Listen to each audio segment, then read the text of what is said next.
Hello, hello. I'm sorry I missed reading yesterday. I had a terrible headache and today's sore throat. I'm always complaining, aren't I? Sorry. I will try. I will attempt to read chapter 17, or as much of it as I can. Another bright day shining in through the small casement and claiming fellowship with the kindred eyes of the child awoke her. At sight of the strange room and its unaccustomed objects, she started up in alarm, wondering how she had been moved from the familiar chamber in which she seemed to have fallen asleep last night, and whither she had been conveyed. But another glance around called to her mind all that had lately passed, and she sprung from her bed, hoping and trustful. It was yet early, and the old man being still asleep, she walked out into the churchyard, brushing the dew from the long grass with her feet, and often turning aside into places where it grew longer than in others, that she might not tread upon the graves. She felt a curious kind of pleasure in lingering among these houses of the dead, and read the inscriptions on the tombs of the good people, in parentheses. A great number of good people were buried there, passing on from one to another with increasing interest. It was a very quiet place, as such a place should be, save for the cawing of the rooks, who had built their nest among the branches of some tall old trees, and were calling to one another high up in the air. First, one sleek bird hovering near its ragged house as it swung and dangled in the wind, uttered his hoarse cry, quite by chance, as it would seem, and in a sober tone, as though he were but talking to himself. Another answered, and he called again, but louder than before. Then another spoke, then another, and each time the first, aggravated by contradiction, insisted on his case more strongly.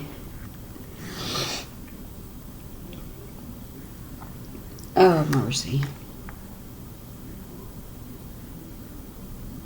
Other voices, silent till now, struck in from boughs lower down and higher up and midway and to the right and left, and from the treetops, and others, arriving hastily from the grey church turrets and old belfry window, joined by the clamour which rose and fell and swelled and dropped again, and still went on, and all this noisy contention amidst a skimming to and fro, and lighting on fresh branches and frequent change of place, which satirized the old restlessness of those who lay so still beneath the moss and turf below, and the strife in which they had worn away their lives.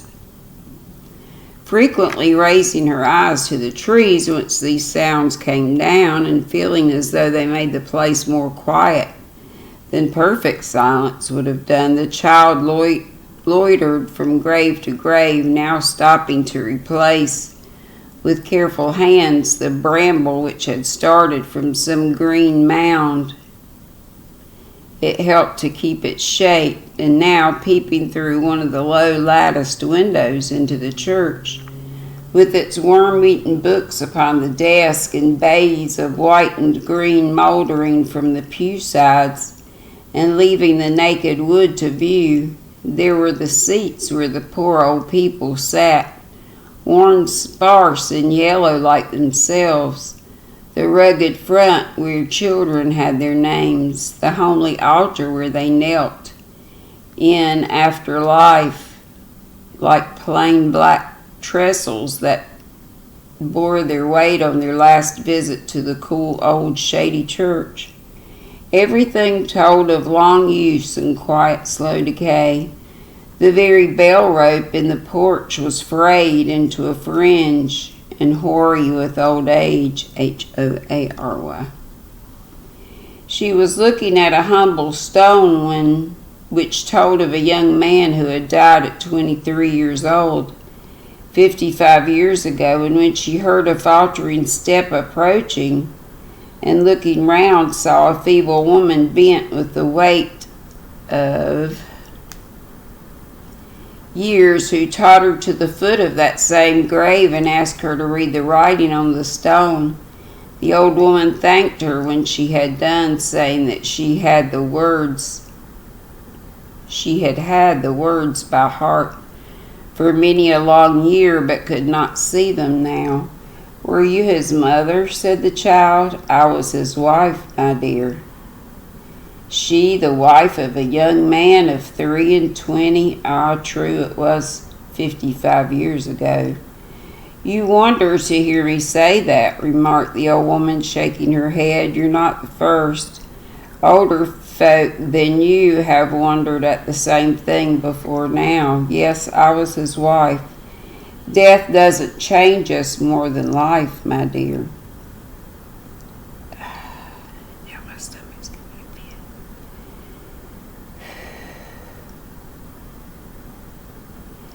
"Do you come here often?" asked the child.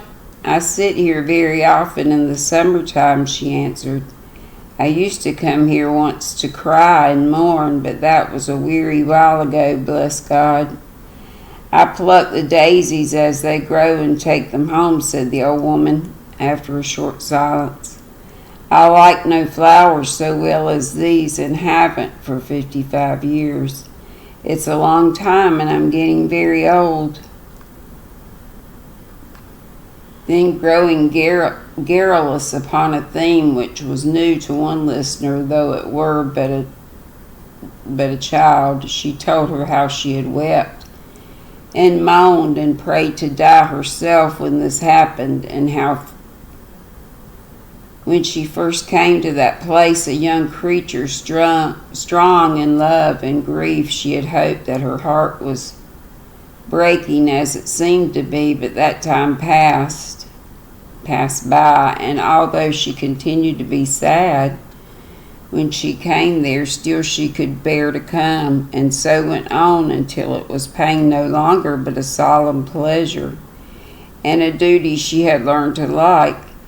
And now that 55 years were gone, she spoke of the dead man as if he had been her son or grandson, with a kind of pity for his youth, growing out of her own old age, and exalting of his strength and manly beauty as compared with her own weakness and decay. And yet she spoke about him as her husband too, and thinking of herself, and I'm gonna have to go get some right quick. I'll be right back.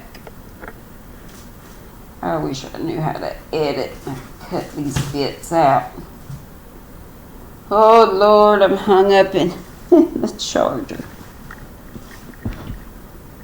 I don't want to take it out because it is almost dead still. Oh Lord.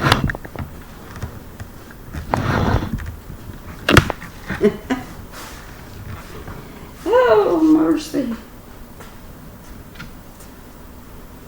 Oh Lord, Lord.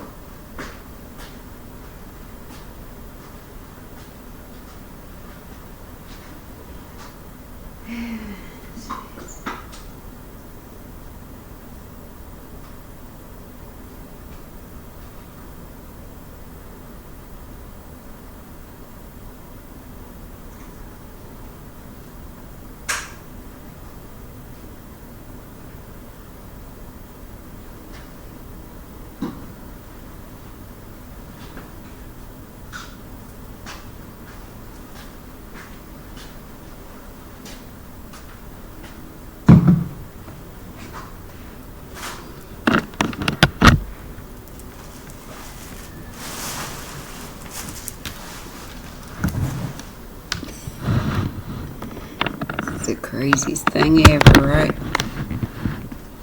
Sorry. Oh, where was I? 55 years ago,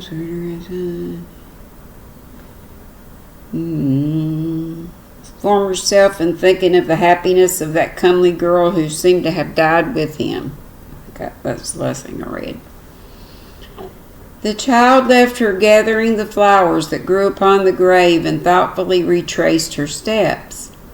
The old man was by this time up and dressed. Mr. Codlin, still doomed to contemplate the harsh realities of his existence, was packing among his linen the candle ends which had been saved from the previous night's performance, while his companion received the compliments of all the loungers in the stable yard, who, unable to separate him from the mastermind of the punch, character punch, set him down as next in importance to that merry outlaw, and loved him scarcely less. When he had sufficiently acknowledged his popularity, he came in to breakfast, at which meal they all sat down together. "And where are you going today?" said the little man, addressing himself to Nell. "Indeed, I hardly know. We have not determined yet," replied the child. "We're getting on to the races," said the little man. "If that's your way and you'd like to have us for company, let us travel together. If you prefer going alone, only say the word and you'll find that we shan't trouble you." "We'll go with you," said the old man. "Nell?" With them.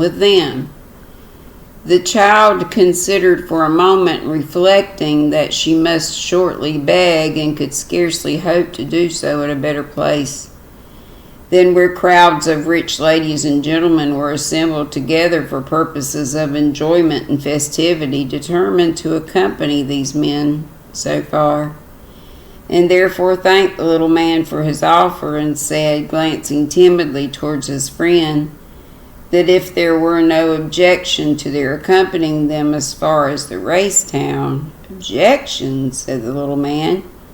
"Now be gracious for once, Tommy, and say that rather they went with us. I know you would. Be gracious, Tommy."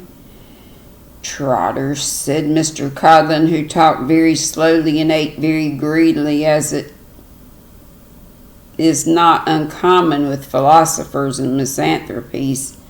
"You're too free." "Well, what harm can it do?" urged the other. "No harm at all in this particular case, perhaps," replied Mr. Codlin, "but the principle's a dangerous one, and you're too free, I tell you." "Well, are they to go with us or not?" "Yes, they are," said Mr. Codlin, "but you might have made a favor of it, mightn't you?" I feel like I have to burp. It's stuck. The real name of the little man was Harris, but it had gradually merged into the less euphonious one of Trotters, which the prefatory adjective "short" had been conferred upon him by reason of the small size of his legs. Short Trotters, however, being a compound name inconvenient of use in friendly dialogue, the gentleman on whom it had been bestowed was known among his intimates either as Short or Trotters, and was seldom accosted at full length as Short Trotters, except in formal conversations and on occasions of ceremony. Short, then, or Trotters, as the reader pleases, returned unto the remonstrance of his friend, Mr. Thomas Codlin, a jocose answer calculated to turn aside his discontent, and applying himself with great relish to the cold boiled beef, the tea, and the bread and butter, strongly impressed upon his companions that they should do the like. Mr. Codlin indeed required no such persuasion, as he had already eaten as much as he possibly could carry, and was now moistening his clay with strong ale, whereof he took deep draughts with a silent relish, and invited nobody to partake, thus again strongly indicating his misanthropical turn of mind. Breakfast being at length over, Mr. Codlin called the bill, and charging the ale to the company, generally a practice also savoring of misanthropy, divided the sum total into 2 fair and equal parts, assigning one moiety, I don't know, to himself and friend, and the other to Nellie and her grandfather. These being duly discharged and all things ready for their department, they took farewell of the landlord and landlady and resumed their journey. And here Mr. Codlin's false position in society and the effect it wrought upon his wounded spirit were strongly illustrated. For whereas he had been last night accosted by Mr. Punch as master, and had by inference left the audience to understand that he maintained that individual for his own luxurious entertainment and delight, here he was now painfully walking beneath the burden of that same Punch's temple, and bearing it bodily upon his shoulders on a sultry day, and along a dusty road, in place of enlivening his patron with the constant fire of wit or the cheerful rattle of his quarterstaff on the heads of his relations and acquaintance. Here was that beaming Punch, utterly devoid of spine, all slack and drooping in a dark box with his legs doubled up round his neck, and not one of his social qualities remaining. Mr. Codlin trudged heavily on, exchanging a word or two at intervals with Short, and stepping to rest and growl occasionally. Short led the way with the flat box, the private luggage, which was not extensive, tied up in a bundle, and a brazen trumpet slung from his shoulder blade.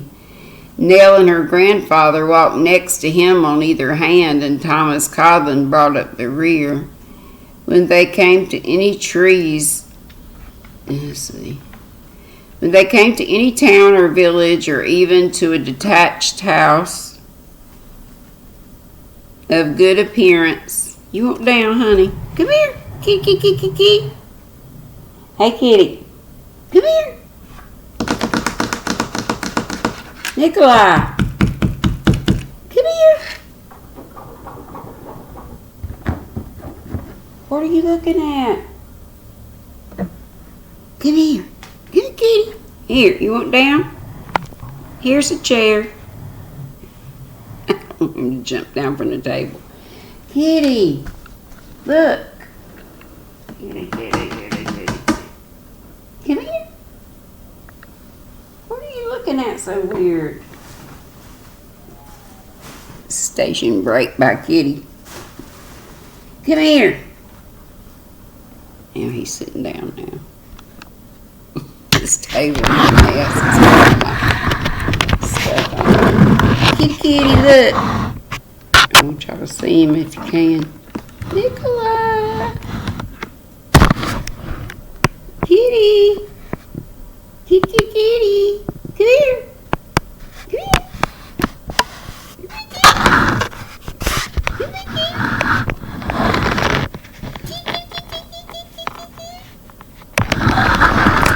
He's looking at something. There's nothing down there but yard. Okay. Come here, kitty. Come here. Come here. He came up to me today. It was so cute. He was just going to town on my face like he did that one time. We was just scratching his face with my glasses, but it looked like he was loving on me. Come here. Come here, you Turkish Angora kitty, you. I have to keep saying that so I can remember what he is. Come here. Listen to your granny.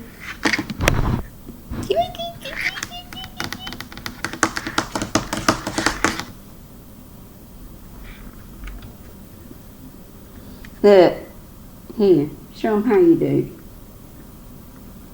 If you do it now, they won't be able to see me. You in the way. You big old kitty cat, you. Big old kitty cat, you. Still gotta cut out those fur balls. And he's just laying down now. Sorry about that. Okay, where am I? Trudge till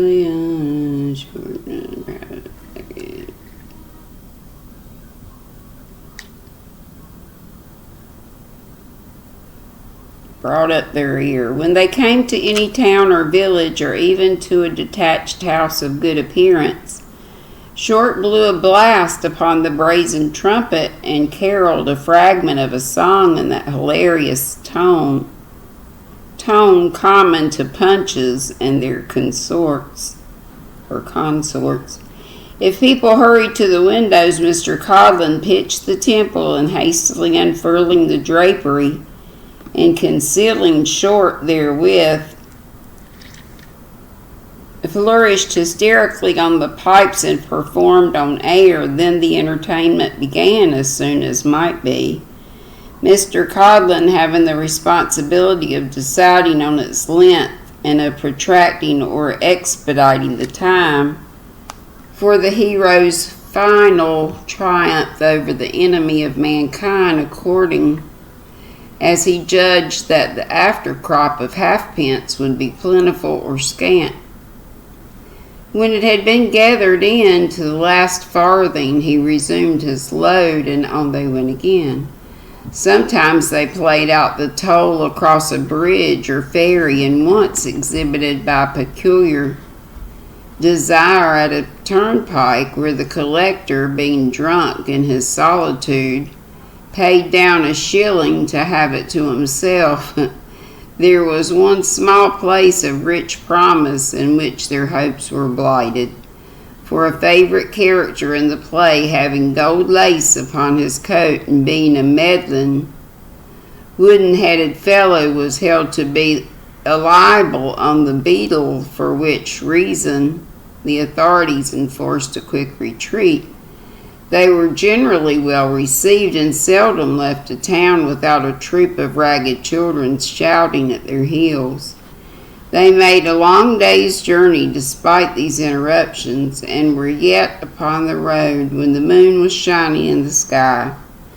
Short beguiled the time with songs and jests, and made the best of everything that happened. Mr. Codlin, on the other hand, cursed his fate and all the hollow things of earth, but Punch especially. Kitty, don't jump from there. Come and get on the chair. Come here. You gonna break a doggone leg or something. Come here. Get down this way. You want down? Jump down. Come here. Look at the people. Look at the people. This is what he was doing today. Just over and over and over. I bet he did it a good 5 minutes. Love on Granny. Love on your Granny. Love on your Granny. Yeah. Yeah. I wish you could hear his purr box. Hear his purr motor?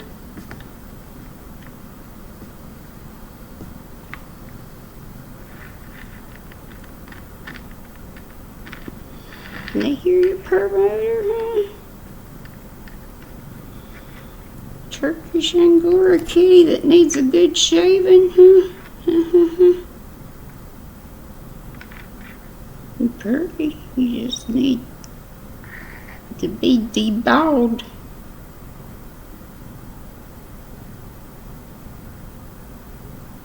Just trying to decide how mad your mom would be at me for doing it. She'd think.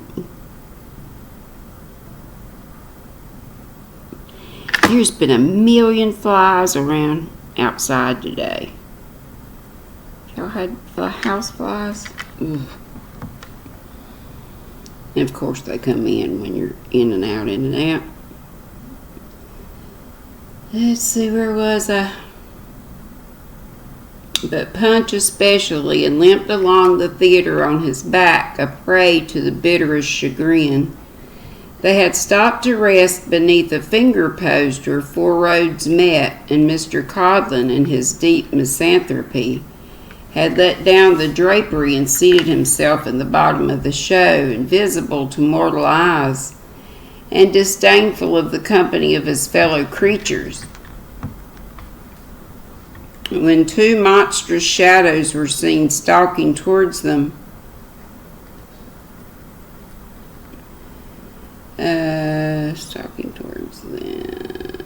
from a turning in the road by which they had come.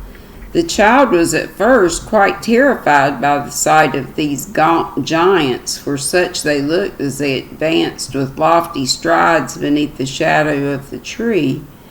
But Short, telling her there was nothing to fear, blew a blast upon the trumpet, which was answered by a cheerful shout. "It's Grinder's lot, ain't it?" cried Mr. Short in a loud key. "Yes," replied a couple of shrill voices. "Come on then," said Short. "Let's have a look at you. I thought it was you." Thus invited, Grinder's lot approached with redoubled speed and soon came up with the little party. Mr. Grinder's company, familiarly termed a lot, consisted of a young gentleman and a young lady on stilts, and Mr. Grinder himself, who used his natural legs for pedestrian purposes and carried at his back a drum. The public costume of the young people was of the Highland kind, but the night being damp and cold, the young gentleman wore over his kilt a man's pea jacket reaching to his ankles, and a glazed hat. The young lady, too, was muffled in an odd cloth pelisse, Pelisse, and had a handkerchief tied about her head. Their Scotch bonnets, ornamented with plumes of jet-black feathers, Mr. Grinder carried on his instrument. "Bound for the races, I see," said Mr. Grinder, coming up and out of breath. "So are we. How are you, Short?" With that, they shook hands in a very friendly manner, the young people being too high up for the ordinary salutations. Saluted Short after their own fashion. The young gentleman twisted up his right stilt and patted him on the shoulder, and the young lady rattled her tambourine. "Practice?" said Short, pointing to the stilts. "No," returned Grinder. "It comes either to walking in 'em or carrying of 'em, and they like walking in 'em best. It's very pleasant for the prospects. Which road are you taking? We go to the nighest."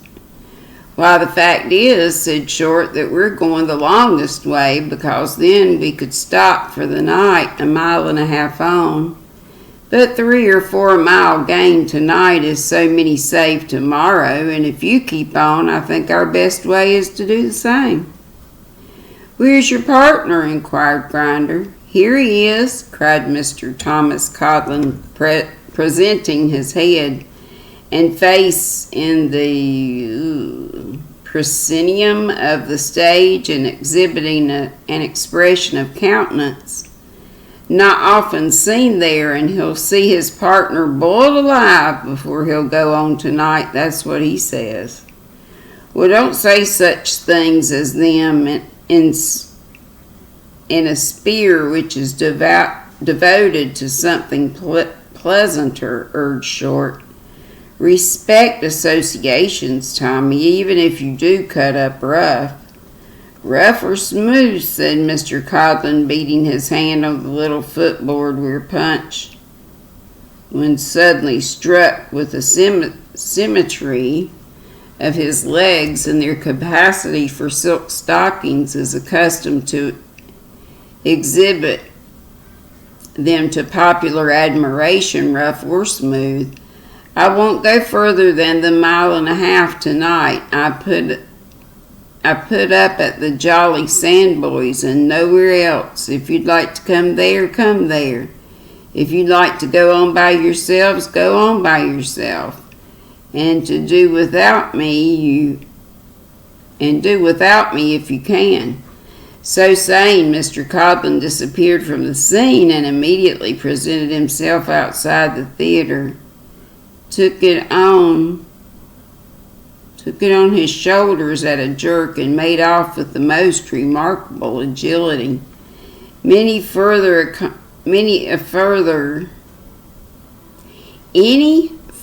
controversy being now out of the question, Short was fain to part with Mr. Grinder and his pupils and to follow his morose companion.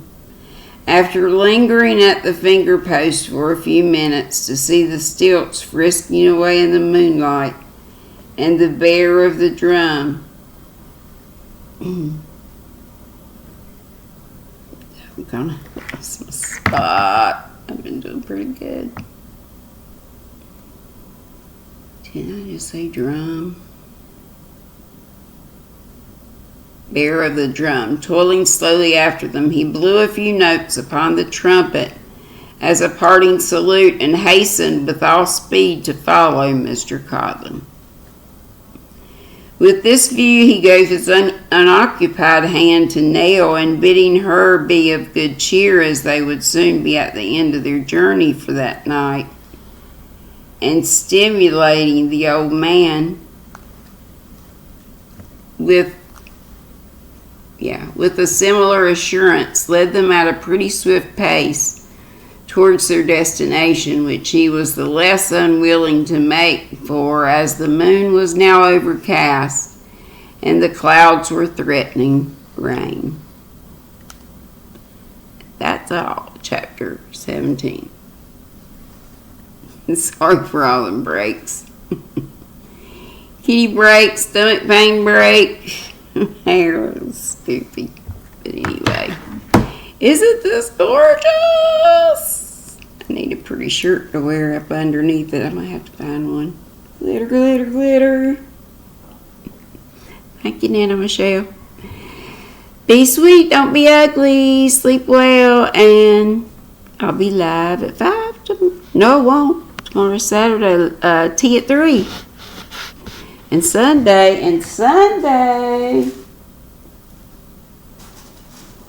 Don't forget, I'll be having a giveaway of these lovely hanks from Hobby Lobby called Yarn Bee Authentic Hand Dyed Flower Fusion. 400 yards in each. Woo!